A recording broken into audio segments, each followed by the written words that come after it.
Hello mga kapayro. Ngayon ay gagawa tayo ng triangle na ganito yung style. Ganito yung gawa ng mga taga Iloilo Pyro. Ang style ng triangle nila ay ganito. So gagawa tayo ngayon ng ganitong triangle. Intro muna tayo.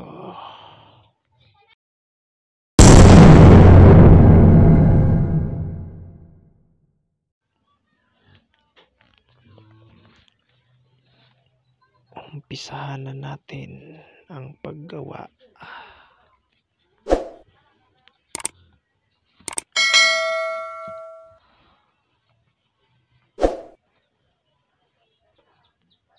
Gayahin nyo lang mga kapayro kung balak nyo o gusto nyo bang gumawa ng ganitong triangle. Gayahin nyo lang yung video ko.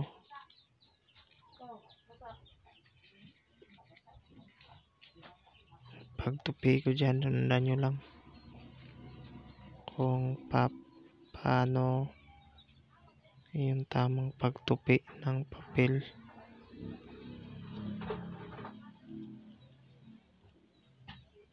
Sundan nyo lang ako mga kapayro lovers.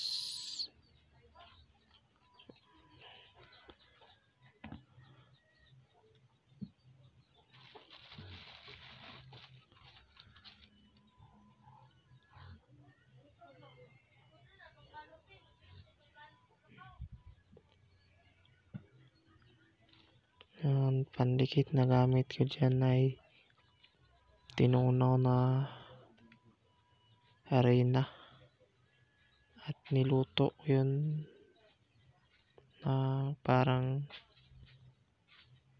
para lumapot. Nilagyan ko ng tubig, kaya mas maganda talaga siya gamitin para sa pandikit dun sa papel. Ayan ang pagtupi, sundan nyo lang ganyan.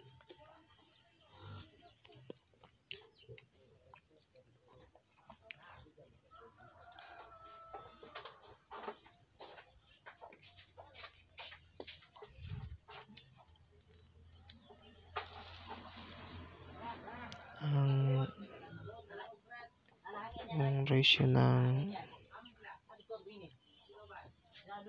blush powder ko dyan ay 70-30.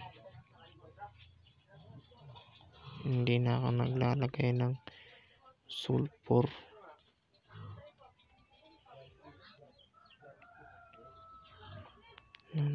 Aluminum lang at saka KCl3 potassium chloride ang mix ko dyan sa pulbura na gamit ko.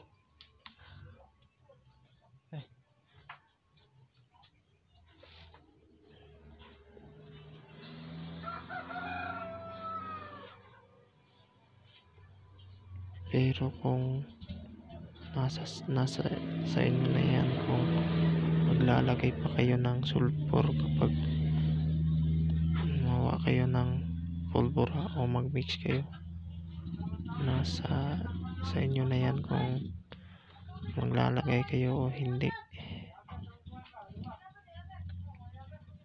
Sa akin kasi hindi na ako naglalagay kasi maganda din naman.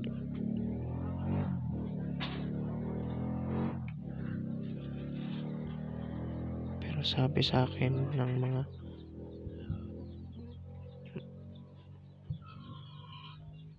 paputok maker, maganda daw kapag may sulfur.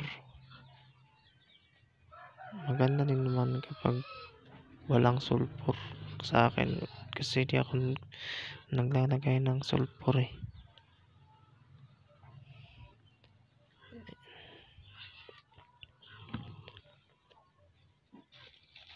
huwag niyong kalimutan mag-subscribe sa akin channel at i-hit ang bell icon para lagi kayong updated sa aking mga susunod na i-upload na video.